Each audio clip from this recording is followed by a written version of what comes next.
if you are looking for a super cute craft idea, you need to check these out. These are absolutely adorable. So you're gonna get 16 of these like cute little like designs. They're all different, as you can see, and they are completely blank. And then you are going to color them. So it does come with the markers. These are actually really great markers. I was really impressed. And then the magic is gonna happen after. Check this out. Once you're done, it is going to completely puff up. It is so neat. And then you have like little beads and strings, and you have like a little hole at the top, so you can actually attach this if you want to put it like on your bag or in your purse. I think it's adorable. So it goes from, you know, flat and no color like this.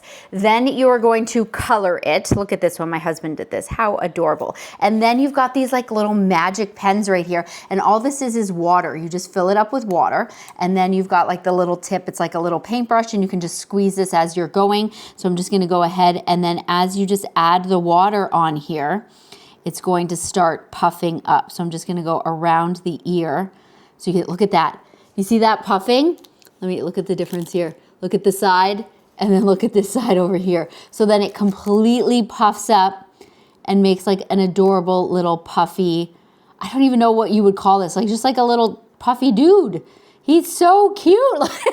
It's actually really funny if you just do it in pieces. It looks like there's something wrong with his forehead. I think that is hilarious. Obviously, you would do the whole thing, and then as I showed you, it's going to end up looking like this. Really cute. I think this is adorable. Really fun and interactive as well. I do love that they give you like the different options of the strings or the beads to make it look super cute. So fun.